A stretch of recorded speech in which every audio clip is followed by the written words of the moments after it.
these two things, the American Heart Association and the American Stroke Association have built up the comprehensive stroke care unit, which formally addresses these two issues.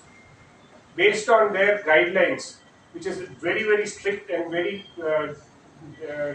much documented, this program has been there for the last one and a half years. We've been doing it, and we had the last 2 weeks back the final accreditation or the certification of this program.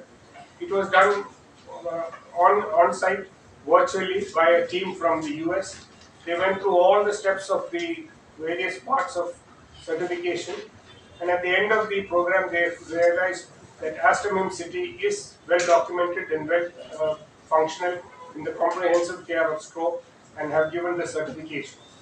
We are proud to say that this is the first institution in India to have got the certification of the American Heart Association, and that is based on how we manage these patients in a comprehensive, in a single center with rapid transit through various departments.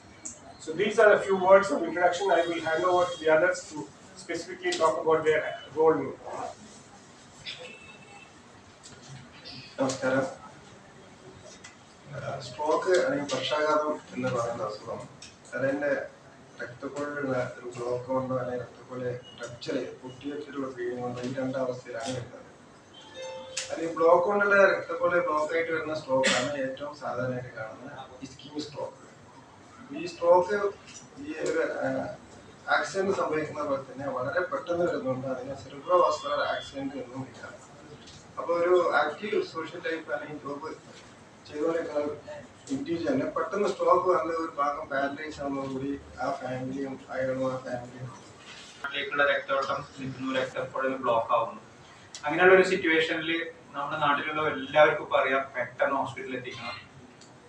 നെഞ്ഞുവേദന വന്നു, വലിയ ബുദ്ധിമുട്ടാണ് എന്നുണ്ടെങ്കിൽ പെട്ടെന്ന് നമ്മൾ ഹോസ്പിറ്റലിൽ എത്തിക്കുന്നു. അപ്പോൾ തന്നെ ആൻജിയോഗ്രാം, ആൻജിയോപ്ലാസ്റ്റി ചെയ്യുന്നു. എന്നാൽ ഇപ്പോഴും ആളുകളുടെ ഇടയിലേക്ക് കയറി ചെല്ലാത്ത ഒന്നാണ് സ്ട്രോക്കിനും ഇതുപോലെ അല്ലെങ്കിൽ ഇതിൽ കൂടുതൽ പ്രാധാന്യമുണ്ട് ടൈമിൽ അല്ലെങ്കിൽ എത്രയും പെട്ടെന്ന് ട്രീറ്റ് ചെയ്യുന്നത്. സ്ട്രോക്ക് ഐഡന്റിഫൈ ചെയ്ത് എത്രയും പെട്ടെന്ന് ഈ രക്തക്കുഴൽ ഹാർട്ട് അറ്റാക്ക് പോലെ തന്നെയാണ് ബ്രെയിനിൽ സ്ട്രോക്ക് വരുന്നത്. അതിന് ബ്രെയിൻ അറ്റാക്ക് എന്നുള്ളൊരു വാക്ക് അതുകൊണ്ടാണ് പലപ്പോഴും ഉപയോഗിക്കുന്നത്. ഹാർട്ടിൽ രക്തക്കുഴൽ അടഞ്ഞു പോകുന്നതാണ് ഹാർട്ട് അറ്റാക്ക് ഉണ്ടാകുന്ന പോലെ. അതുപോലെ തന്നെ ബ്രെയിനിലേക്കുള്ള രക്തക്കുഴൽ അടഞ്ഞു പോകുമ്പോഴാണ് ബ്രെയിനിൽ സ്ട്രോക്ക് ഉണ്ടാകുന്നത്. വേൾഡിൽ തന്നെ അധികം സ്ഥലങ്ങളിലില്ല, US പോലും ഇല്ല.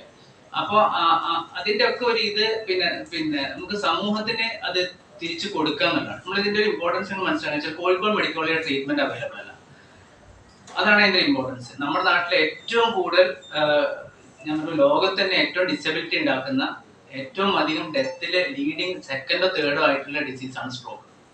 അപ്പോൾ അതുകൊണ്ട് തന്നെ മെഡിക്കൽ കോളേജിൽ പോലും ഇത് അവൈലബിൾ ആവാതിരിക്കുമ്പോൾ വളരെ ചുരുങ്ങിയ ഹോസ്പിറ്റലാണ് സിറ്റിയിൽ തന്നെ ഉള്ളത്. മെഡിക്കൽ കോളേജ് മെയിൻ കേന്ദ്രത്തിൽ അവിടെ എത്രയും പെട്ടെന്ന് തുടങ്ങേണ്ടതുണ്ട്. പക്ഷെ പല സാങ്കേതിക കാരണങ്ങൾ കൊണ്ടും അവിടെ തുടങ്ങാൻ പറ്റിയിട്ടുണ്ട്. അപ്പൊ